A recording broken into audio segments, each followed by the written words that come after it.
friends, Vivi here from the Hunter Park campus, and this week we are in week 2 and wrapping up our Check One series.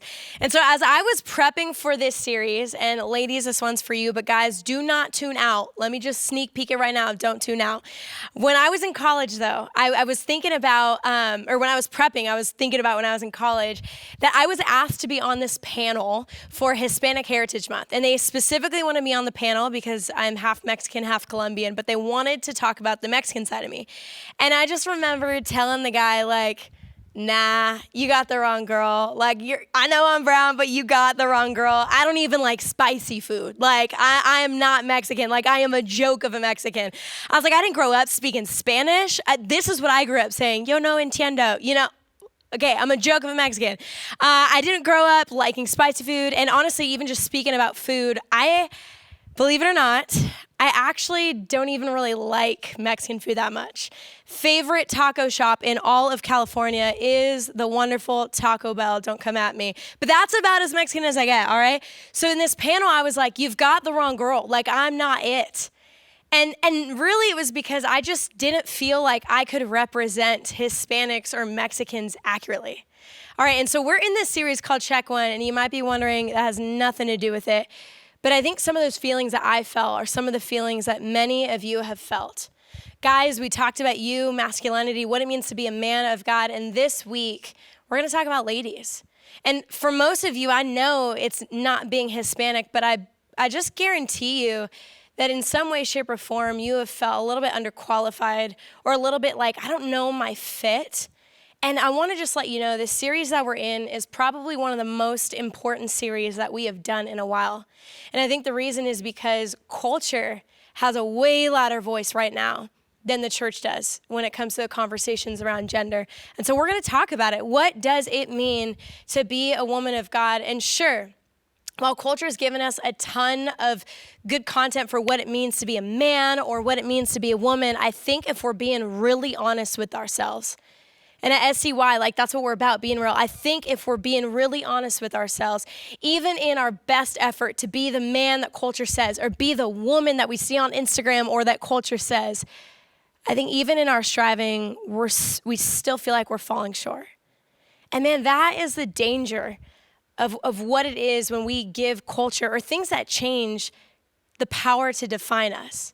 You know, if I'm being honest, even prepping for this message, I was like, I don't even know if I'm the one that's qualified to talk about what being a woman of God is, because I didn't grow up liking princesses and wearing pink. Like, this is growth for me, okay? This is growth. I didn't grow up like that. I didn't grow up the girl that always wanted to curl her hair. Truthfully, when people ask me, like, how'd you do your hair? I'm like, it just did itself. Like, I'm not that girl.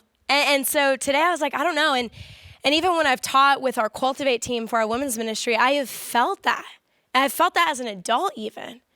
And no matter what it is, I think back to that time in college, because what happens when we try to measure up, when we try to fit in, when we try to belong to anything that culture says, is in that process of striving, we actually lose our voice. We actually lose the thing that God created us to bring to the table. Man, and that's what happened to me when it came to being a Hispanic. That's what's happened to me in times where I'm a woman, I'm supposed to speak into things. And I know that's what's happened to some of you, even men, that here are the options of being a man or being the man that you are. And all of us, if it is not God that says who we are, we're going to feel lost and wonder, who really am I? And so this week, we really are going to narrow in all on the ladies. And I want to even just look at this, that the world does have some stuff to offer us for what being a woman is. But if I'm being honest with you guys, it's kind of confusing. Because while, yes, we've got this feminist woman empowerment movement, tell me why the porn industry is bumping more than ever. Tell me why most of those women that are in there, in the same culture that we're saying feminist this, we're saying women empowerment, we're exploiting women, and most of them, it's not up to their will. It's just confusing. I'm not even trying to knock on things. It's just confusing. And then I love looking at music, okay? Because even before this, I was bumping my girl Gwen Stefani, Holla Back Girl. I was bumping Beyonce. We've got like these women powerhouses in the music industry saying who women are. But then the next top hit is a song about a woman, and they're not even using the word woman. They're using a different word that I can't even say to you right now because of how explicit it is. It's just confusing.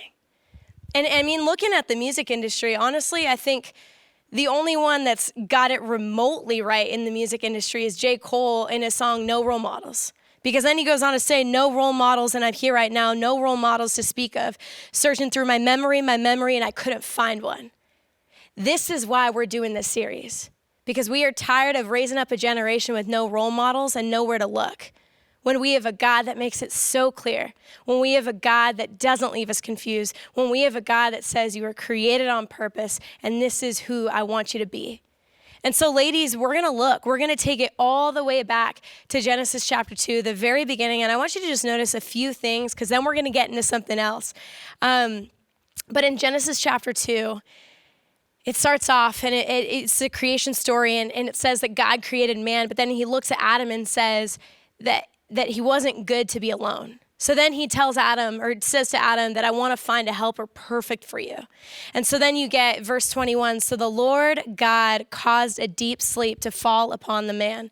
And while he slept, he took one of his ribs and closed up its place with flesh. And the rib that the Lord had taken from the man, he made into a woman and brought her to the man. This is the story of how God created woman. And I love this because in the story of Genesis, in the story of the creation story, you see God creates everything. But different than everything, he makes man and woman and says it is very good. So to you who need to just hear that today, man or woman, you are very good in the eyes of the Lord who created you. The other thing that I want us to look at is just the intimacy, the destined for relationship that God created you to be with. You know, when he made light, he said, let there be light, and that was it. But he has a moment with Adam, breathes into his nostrils. He has a moment with Eve, and it's so careful and intimate and relational. And then the last thing I want you to notice in that quick glimpse is that there's nothing in there about gender stereotypes. So what does this mean when we're talking about this series, Check One, and focusing in on what it means to be a woman of God? It means this. That just because you here today, ladies, you know, maybe you didn't grow up liking princesses in pink, and maybe you were like me and loved sports. Maybe you weren't really into makeup. Maybe you aren't really into fashion or shopping. Maybe you aren't even like super boy crazy, or aren't making your wedding day your arrival day, or aren't just the dainty little type, or maybe you just don't like to cook, and maybe some of you are just not super emotional. This is what this means. When we look at the Genesis story, it means that none of those things, those gender stereotypes, they don't add or subtract value of what it means to be a woman of God. None of those things. And I'm not saying they're bad. I'm just saying that none of them add or subtract for what it means to be a woman of God. So I want you to write this first point down, that stereotypes don't equal meaning. And praise God they don't, because if stereotypes equaled meaning, I wouldn't be Hispanic, I wouldn't be a woman, I wouldn't be the type of leader that I am, and I definitely would not be the type of friend that I am, because I am a high Enneagram 8, okay? So if stereotypes are real, I wouldn't be any of those things. But I want you to write this second thing down. Living into stereotypes, living into them, will lead you out of who God created you to be.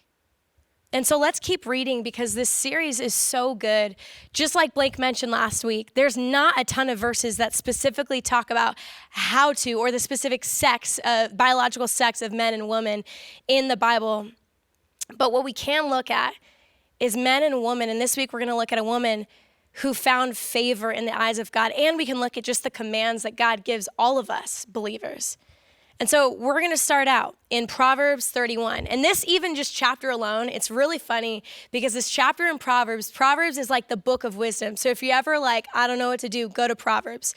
And in this book alone, this chapter, so many people paint this Proverbs 31 woman out to be the like, I don't know, I'm like picking flowers. I don't even know what I was doing, but you know what I was doing.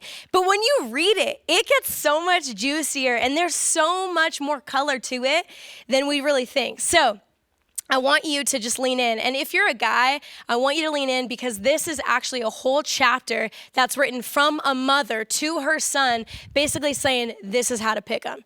And then for ladies, she is describing a woman that is worthy of being married to a king. So I'm going to use this chapter to just list 3 simple things that really make a woman of God. And the first one is this: that a woman of God means that a godly woman should seek to add value to people's lives. And in one word, I describe that as a helper. And it's not just a Vivi description, it's a God description. Just like in Genesis chapter 1 and 2, we see that God describes Eve as the helper, but even more, Proverbs 31:3, Proverbs 31:11 through 12, it talks about not wasting your strength on women, on those who ruin kings. So the mom's saying, don't waste your time on women that take and will ruin your life. Instead, go for the woman that's going to add value to your life. You keep reading and it says that this is the type of woman that when you're around her, she greatly enriches your life. So I want to ask you, ladies in the room and guys in the room too, the woman in your life, the woman that you're becoming, are you someone that adds value to people's life? Or are you someone that makes people question their own value to their life? And here's simple ways that you can even look at that. You can look at, are you someone that when you walk into a room, instead of sizing the other girls up and comparing, you're the one that's quick to say, man, you look beautiful. Man, I'm so glad you got that promotion or got that position or got that whatever, and I didn't. Like, you are quick to rejoice. You are quick to compliment. You are quick to commend other women. We don't have to be these catty girls. We can be girls that champion each other, that add value to each other's lives, and that are true helpers. And I'm going to quickly nerd out really quick because in the Old Testament, in Genesis, the word helper in Hebrew, that's what the Old Testament was written in, the language. It describes this word helper, but then you see this word carry out more in the Old Testament and through the New Testament. And there's different types of words. But in the Hebrew and the Greek, what the New Testament's written in, you can see the word helper, but it can mean 2 different things. And what's so unique about this word helper is that if you're sitting there thinking that's passive, so we're like the B player, no. The word helper that's described 21 times in the Old Testament is the type of helper that is described, it's described even as God, but it's described as this powerful act of rescue, this important, this urgent, that this is needed to get you out of this. And this is how our God chooses to describe us as women and the type of woman that you were created to be, one that is a helper. The next one is this: a hard worker. And this one is self-explanatory, but listen in. A hard worker, a godly woman should be hardworking.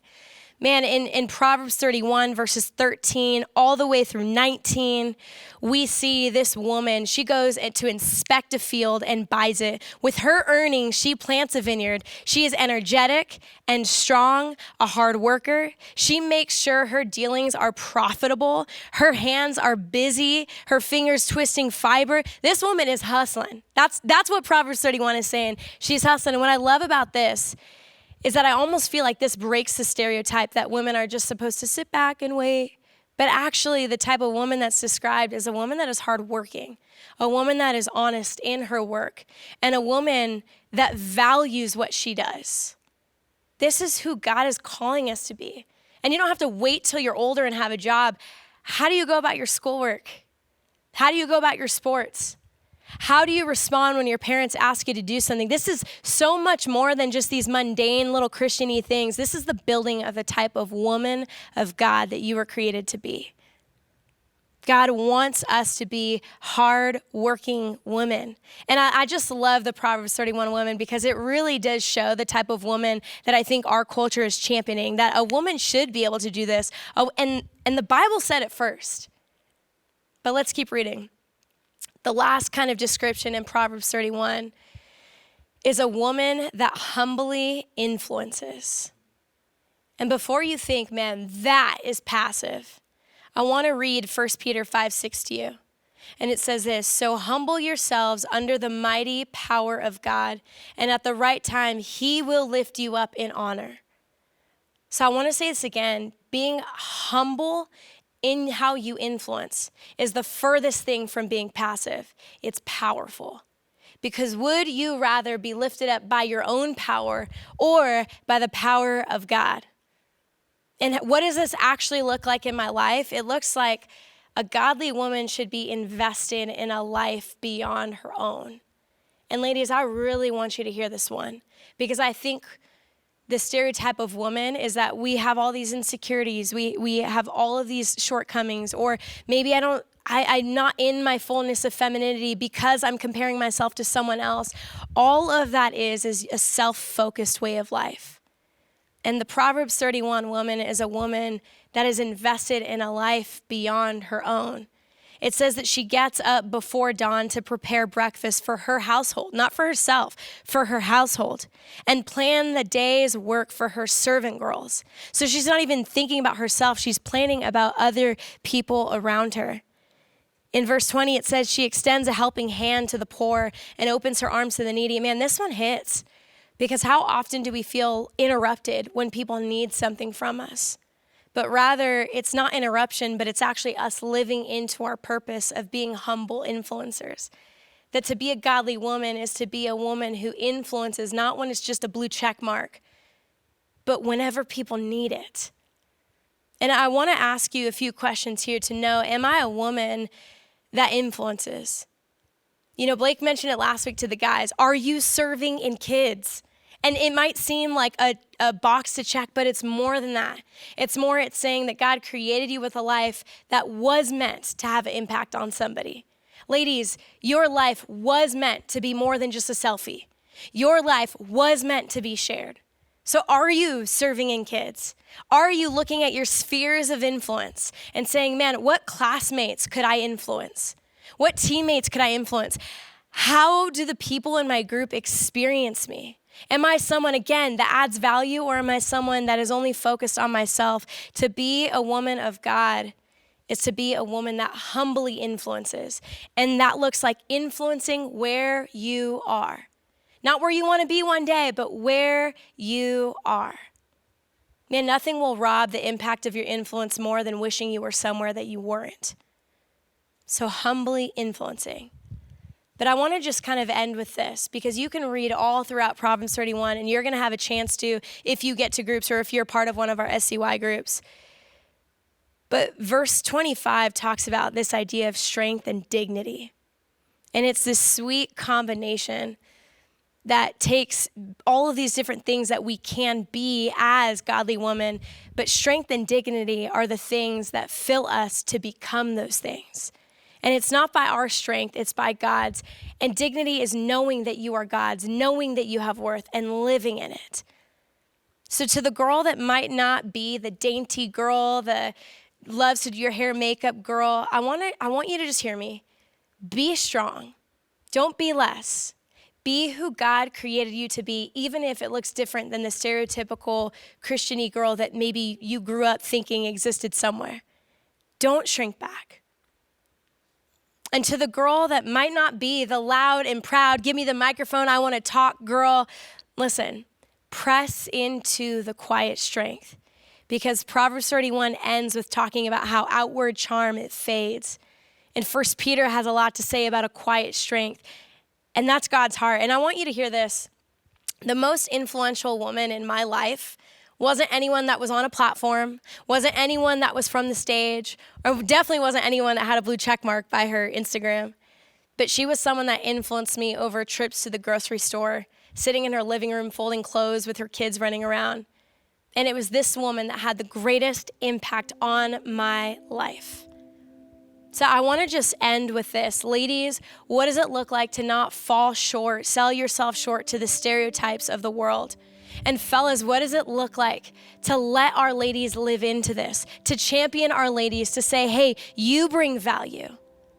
Man, just imagine how different our world, our culture, your classes, your youth groups, imagine how different things would be if we championed each other to be the men and women that God created us to be, instead of the stereotypes that the enemy is waiting for us to fall into. Man, I love you guys, and I love the series that we have been in. But more than that, God loves you. And he doesn't want you to fall short of stereotypes. He wants you to step up and rise up, and he wants to make you into who he's always created you to be. Love you guys.